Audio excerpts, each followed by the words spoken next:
Did America really have to endure years of violent protests, riots, looted cities, and BLM arson? Or was it all allowed by design so the politically powerful could sip wine in gated communities while watching our country burn? This week, the answer finally became crystal clear.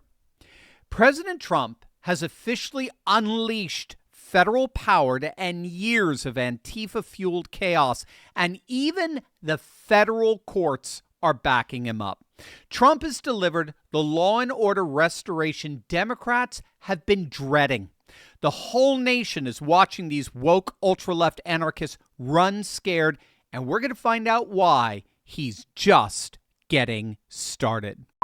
Hey gang, it's me, Dr. Steve, your patron professor, enjoying yet another wonderful, exuberant day in President Trump's golden age that you made possible back on November the 5th. So if you want a front row seat on how you continue to change the world in ways you never even imagined, make sure to smack that bell and subscribe button. Portland, Oregon. A Democrat monopolized rat-infested wasteland, a third world hellhole. Sorry, that's an insult to third world. A city that spent over 100 nights in Antifa-initiated turmoil. A city that has finally met its match in President Trump.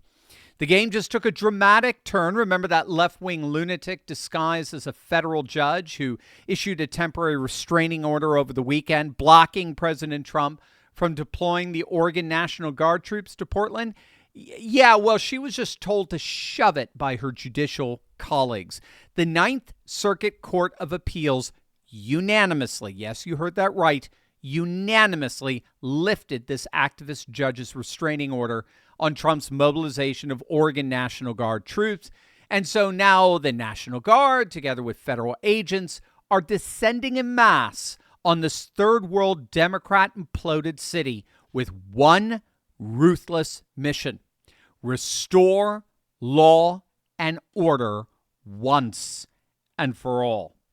No more catch and release, no more city officials handicapping law enforcement. The hammer of justice is dropping in its most dramatic fashion yet. And so now as we speak, these violent Antifa rioters are being slapped with 8-year federal felony charges for assaulting officers. For the first time in years, real accountability is arriving, with rioters being tossed in federal penitentiaries, not let out in hours to riot again. And the effect? Residents are taking to the streets to cheer the federal heroes for cleaning up neighborhoods and reclaiming the city. Portland's multiracial communities finally see peace return thanks to President Trump's unyielding approach, and they are thankful and joyful beyond words. The results are undeniable. Trump's crackdown has triggered a mass exodus of Antifa's ringleaders. Have you heard about this? They're actually fleeing the country after being designated as leaders of a domestic terrorist organization. Mark Bray, one of the group's financiers, is now hiding out in Spain. He's literally left the country. Other notorious Antifa architects have been tracked down in Sweden, fleeing prosecution as the FBI and ICE ramp up operations against domestic terrorist cells. Isn't it ironic?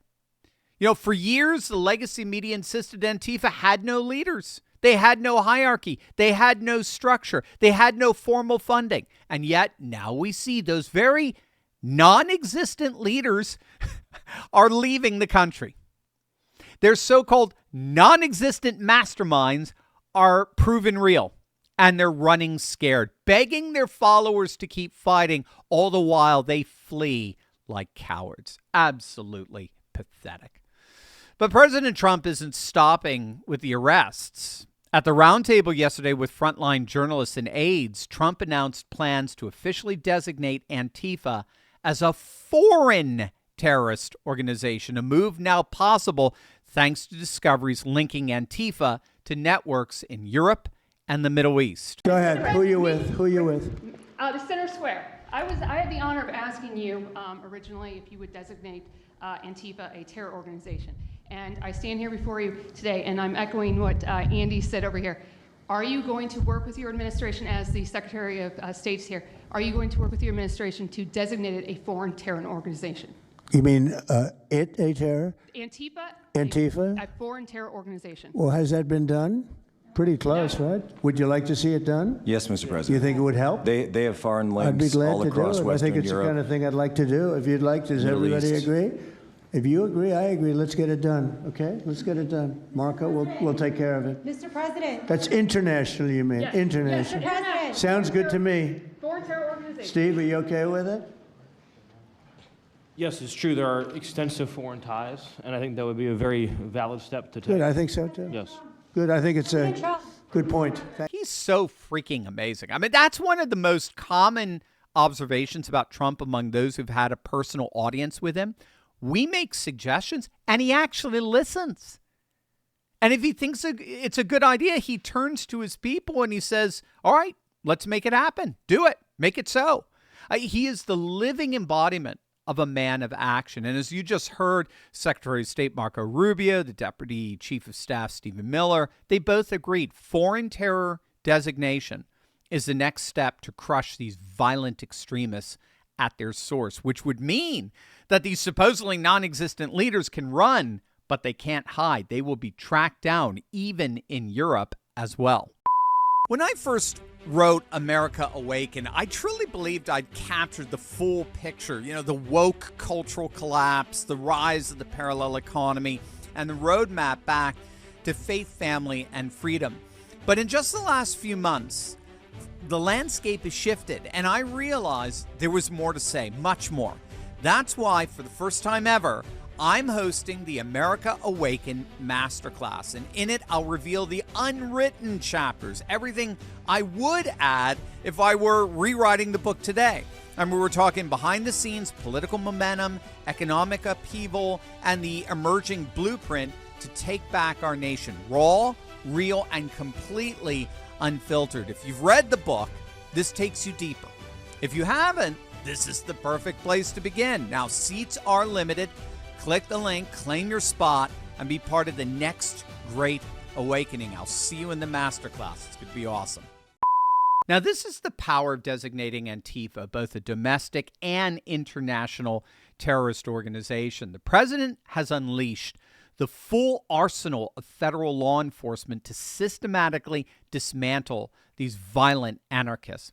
Under the executive order and national security presidential memorandum, Trump has authorized a coordinated multi-agency assault against Antifa. It involves the FBI, it involves ICE, it involves the Treasury Department, it involves the IRS, it involves a National Joint Terrorism Task Force, all with unprecedented powers to investigate, disrupt, and dismantle Antifa operations nationwide and now increasingly around the world. Federal agents now have authorization to pursue 8-year felony charges against Antifa members for assaulting officers. They can deploy RICO racketeering prosecutions against entire networks. They can freeze assets and financial networks funding domestic terrorism. They can revoke tax-exempt status of organizations providing even indirect support. And they can conduct undercover operations to infiltrate and uproot terror cells. In fact, even the Treasury Department has been directed to trace illicit funding streams and coordinate with the IRS to ensure no tax-exempt entities finance political violence. All the while, the Justice Department can now prosecute conspiracy, money laundering, arson, and major fraud charges to the maximum extent of federal law. This is the full power of the federal government that's being unleashed against Antifa. Most significantly, Trump has established legal precedent for treating domestic terrorism with the same aggressive tactics used against organized crime and foreign terror groups, giving federal law enforcement the tools to target not just the street-level rioters, but the entire infrastructure of funders, recruiters, and organizational supporters behind Antifa's nationwide campaign of political violence. Federal agents have now repurposed ISIS resources to hunt down Antifa cells, with scenes of targeted arrests in Portland capturing the newfound confidence to completely dismantle this terrorist organization. I mean, gone is the era of demoralized law enforcement. Now U.S. citizens are out in the streets thanking ICE for bringing order back to their communities. And the message from Trump's America is simple. Law and order has returned, and anarchists and their enablers are being crushed as we speak. This is just the beginning. As you know, Trump has sent the National Guard to Memphis, to Chicago. It looks like it's going to be Boston next, with all the out-of-control rioting that's broken out there of late. Everywhere we look, President Trump is restoring law and order. And red state governors are taking the cue from the president as well. They're beginning to crack down on their blue cities, which is frankly about damn time. There is no reason on earth that deep red states should have 1 square inch of their soil taken over by left-wing lunatics, most particularly in our cities. Remember, if we're going to reawaken American civilization, we're going to have to revive our cities, since civitas, the Latin word for city, is the heart of the word civilization. Trump knows this, and he knows crushing the far-left lunatic organizations that have taken over our cities is but the first step in their social and cultural renewal. We're not even a year into his presidency, and he's already changing every part of our nation for the better. And based on what he just announced at that roundtable meeting designating Antifa an international terrorist organization, Trump is just getting started.